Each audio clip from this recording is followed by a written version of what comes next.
Good morning बच्चों। Ranthambore children academy senior secondary school की online कक्षाओं में आपका स्वागत है।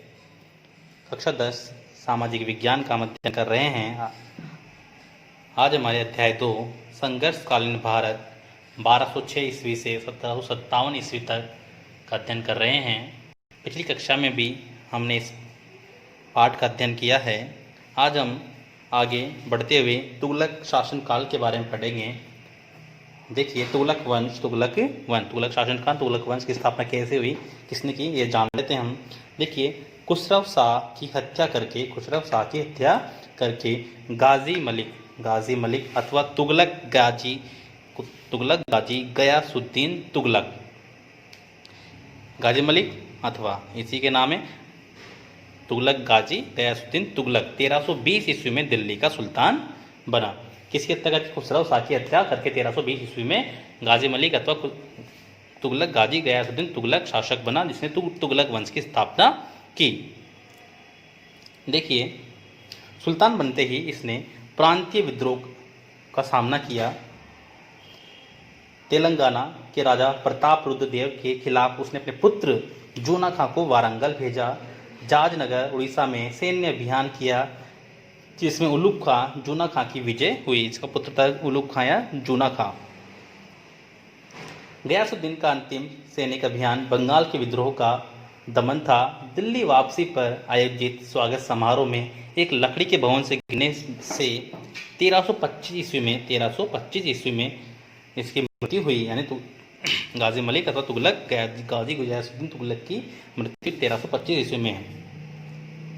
और इसके पश्चात इसका पुत्र जूना खां, उलूग खां या एक नए नाम से शासक बना, जिसका नाम जो रखा गया मोहम्मद तुगलक नाम से सुल्तान यह बना।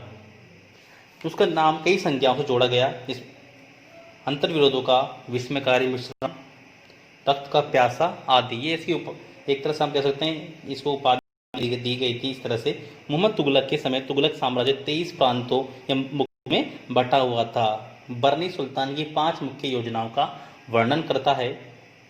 दोआब में कर वृद्धि, देवगिरी को राजधानी बनाना, सांकेतिक मुद्रा का प्रचलन, खुरासान पर आक्रमण, कराचील की ओर अभियान इसके प्रमुख अभियानों में से थे।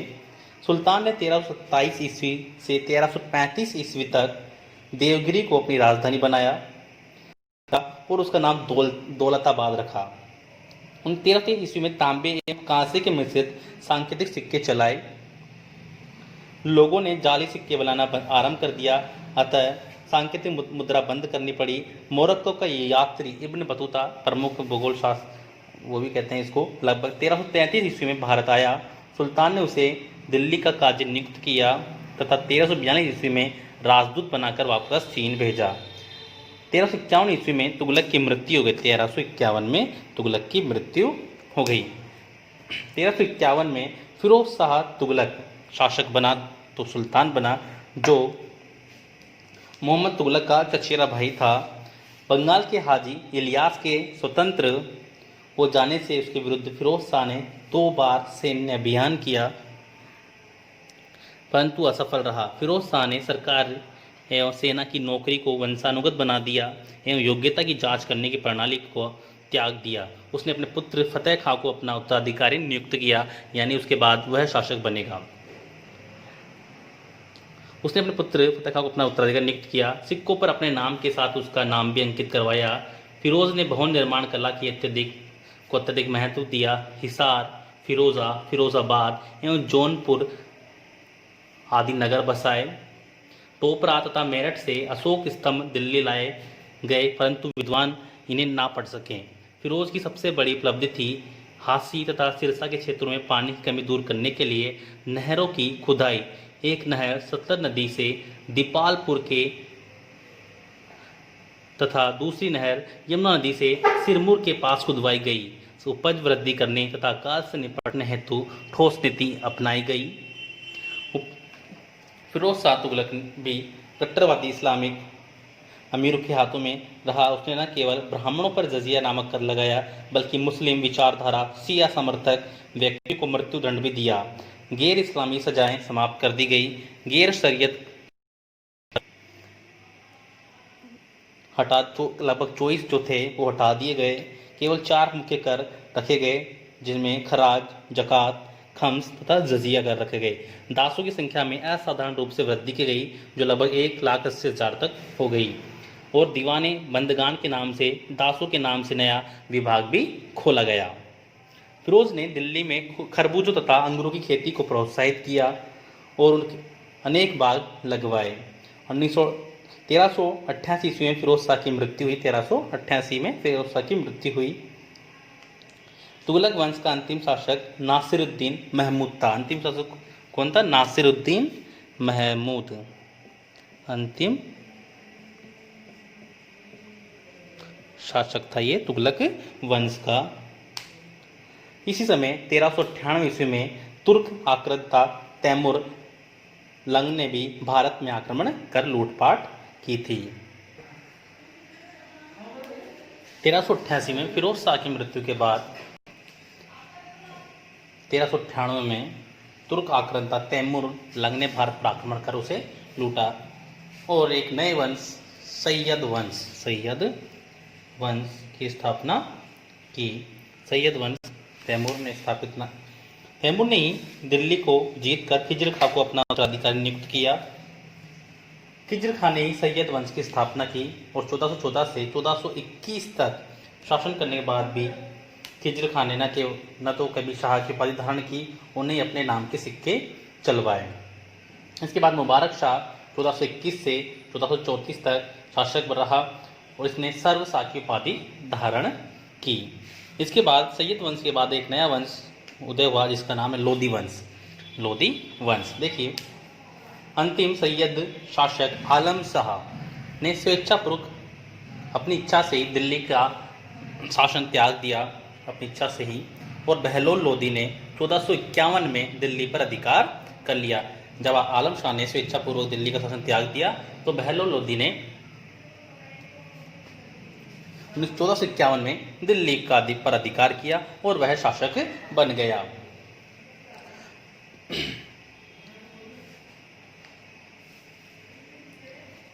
दिल्ली पर तुर्कों के पहली बार अफगान साम्राज्य का शासन हुआ। उसने जौनपुर के महमूद शाह शर्की की दिल्ली पर अधिकार करने के प्रयास को असफल कर दिया। 38 वर्ष शासन करने के बाद 1489 में बहलोल लोधी की मृत्यु हो गई। इसके बाद उसका दूसरा पुत्र निजाम शाह शासक बना। वह सिकंदर शाह की उपाधि धारण कर सुल्तान बना। तिरहुत, बिहार एवं बंगाल तक उसने अपने साम्राज्य का विस्तार किया। इसका न्याय प्रबंध एवं राजस्व प्रसिद्ध माना जाता है। भूमि की नाप के लिए और उसके आधार पर भूमि का नियुक्त करने का कार्य किया। उसने अपने नाम से एक गज चलाया, यह सिकंदरी गज के नाम से जाना जाता है। इसमें सिकंदरी गज चलाया। सिकंदर जो 30 इंच का होता था, यह गज लंबे समय तक सिकंदरी गज के नाम से चलता रहा। इटावा, बयाना, कोल, ग्वालियर एवं धौलपुर के शासकों को अधीन रखने एवं उसके अभिप्राय से उसने 1506 ईस्वी में आगरा नगर का निर्माण करवाया। इसने अपने उपनाम गुरुल खां नाम से ये कविता भी लिखता था। नवंबर 1517 ईस्वी में इसकी मृत्यु के बाद निजाम शाह सिकंदर शाह की मृत्यु के बाद उसका बेटा पुत्र इब्राहिम लोधी शासक बना। इब्राहिम लोधी व राणा 1517 18 ईस्वी में इब्राहिम लोधी व राणा सांगा के मध्य खातूली या बाड़ी का युद्ध हुआ, जिसे खातूली या बाड़ी का युद्ध के नाम से भी जाना जाता, जिसमें लोधियों की हार हुई और यहाँ से लोधी वंश का समाप्त हो गया। 26 ईस्वी में पानीपत के मैदान में सिकंदर बाबर से युद्ध हार गया और इतिहास में ये युद्ध पानीपत के प्रथम युद्ध के नाम से भी जाना जाता है। देखिए, 1526 ईस्वी में सिकंदर बाबर से युद्ध हार गया। तो यहीं से हम जो ये युद्ध था, पानीपत का प्रथम जो युद्ध था, ये युगान तक और एक नए युगांतकारी सिद्ध हुआ और एक नए वंश की स्थापना हुई। यहीं से ही बाबर ने एक नया वंश की स्थापना की, मुगल वंश। मुगल वंश, बाबर मुगल वंश का प्रथम शासक था। इससे बाबर के बाद कई और शासक हुए, इसके बारे में हम आगे कक्षा में पढ़ेंगे। लेकिन पहले हम सल्तनत कालीन प्रशासन के बारे में पढ़ लेते हैं। देखते हैं, सुल्तान की उपाधि तुर्की शासकों द्वारा प्रारंभ की गई। महमूद गजनवी सुल्तान की उपाधि धारण करने वाला प्रथम शासक था। राज्य की संपूर्ण शक्ति सुल्तान के हाथों में थी। वह पूर्णतया प्रधान, न्यायाधीश, राजनीति एवं मजहब दोनों क्षेत्रों का अधिपति होता था। मजहब और धर्म सुल्तानों की से अपेक्षा जाती थी कि वे उलेमा वर्ग की राय माने। अमीर, सुल्तान की शक्ति पर अमीर वर्ग का प्रभाव रहा। अमीर के दो वर्ग तुर्क तथा गैर तुर्क थे। इल्तुतमिश के काल में 40 अमीरों का समूह चहलगामी कहलाता था। याद रखें, इल्तुतमिश के काल में 40 अमीरों का समूह चहलगामी कहलाता था। शासन की योग्यता एवं अयोग्यता के अनुसार अमीरों का दरबार में प्रभाव कम और ज़्यादा होता रहा।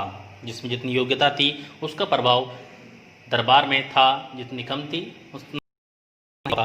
केंद्र शासन संस्था मजलिस से खलवत मंत्री परिषद की तरह होती थी। वजीर, आरिजे, तुगलक, ममालिक, दीवान इंसा, दीवान रिसालत, इसके 4 स्तंभ होते थे।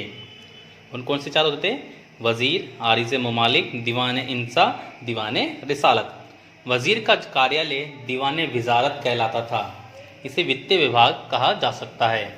क्या कहा जा सकता है? वित्तीय विभाग, यानी पूरे आय और लेखा जोखा यह रखता था। मुस्तौफी महालेखा परीक्षक, खजांची, मजमादार, हिसाब संग्रहकर्ता इस विभाग के कर्मचारी होते थे। जलालुद्दीन खिलजी ने दीवाने वकूफ एवं अलाउद्दीन ने दीवाने तक राज विभाग की स्थापना की थी। ये वित्तीय विभाग के अंतर्गत ही आते थे। मोहम्मद तुगलक ने भूमि को कृषि योग्य बनाने हेतु कोही की स्थापना की। दीवाने पत्र व्यवहार का दायित्व था। दीवाने रियासत का कार्य विदेश मंत्री की तरह होता था। दीवाने रियासत का सद्र उस सुदूर धर्म विभाग का प्रमुख होता था, जो धर्म से संबंधित सभी गतिविधियों का लेखा जोखा रखता था। इसका कोष अलग होता था, जिसमें जकात से प्राप्त यानी जकात जो धार्मिक कर था एक प्रकार का, वह एकत्रित होता था। काजी उल गुजात न्याय, बरीद ममालिक सूचना विभाग के अध्यक्ष होते थे। दरबार एवं राजमहल के लिए 6 प्रमुख कर्मचारी होते थे, जिनमें वकील दर, बारबक, अमीर हाजिब, अमीर शिकार, अमीर मजलिस, सर जहांदार। सल्तनत काल सैन्य धर्म सापेक्ष होता है। युद्ध के समय लूट के सामान को खम्स कहा जाता था, यानी युद्ध के बाद जो ये शासक लूट कर लाते थे उसे खम्स कहते थे। प्रांतीय शासन केंद्रीय शासन का प्रतिरूप था। प्रांतपतियों को वली या नाजिम कहा जाता था। प्रांतपति की नियुक्ति सुल्तान द्वारा होती थी। सिख जिले का राजस्व का अधिकारी हुआ करता था। अंततः 1206 से 1526 ईस्वी तक दिल्ली की सल्तनत काल में साम्राज्य सीमा तत्कालीन सुल्तान की सैनिक शक्ति के अनुसार घटती रही। अब तक विभिन्न राजवंशों के बारे में पढ़ा। इसके बाद आप पता है 1526 में सिकंदर जो बाबर से युद्ध हारा और उसके बाद भारत में मुगल वंश की स्थापना हुई और यह चलता रहा 1757 तक। 1757 तक जब और इसका अंतिम जो मुगल शासक था वह बहादुर शाह जफर था, पहला शासक बाबर, और बीच में हुमायूं और कई और आए, अकबर, शाहजहां। इसमें कक्षा में अब इनके बारे में विस्तार से पढ़ेंगे, मुगल वंश के बारे में विस्तार से पढ़ेंगे। आप पता होना चाहिए 1526 में बाबर ने मुगल वंश की स्थापना की। अगली कक्षा में विस्तार से हम इसके बारे में मुगल वंश के विस्तार से जानेंगे।